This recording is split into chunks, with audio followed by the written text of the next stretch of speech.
შიდა ტიხრების ლესვა დავიწყე. როგორც იცით, ლესვაში ცოტა გამოცდილება უკვე მაქვს. ტუალეტის კედლები მაგით მე გავლესწე ქვიშით.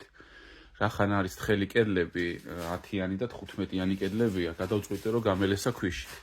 თან ქვიშით ლესვა, თან ხომ მქონდა გამოცდილება და უფრო გავთამამდი რა.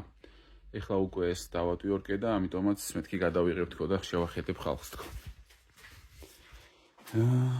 აი აქეთ და აქეთ. შვენიერი გამოვიდა.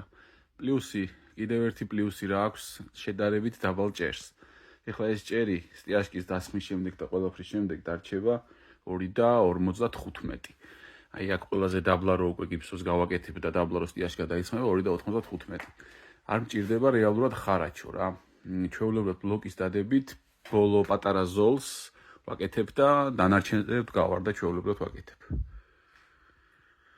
შეგვიფასეთ, როგორც მამა ჩემი იტყვის, ერთადერთი რასაც პროფესიონალი ხელოსანი გააკეთებდა, ის არის რომ ამაში ფულს აიღებდა. სხვა დანარჩენი ჩვენც კი გავაკეთეთ.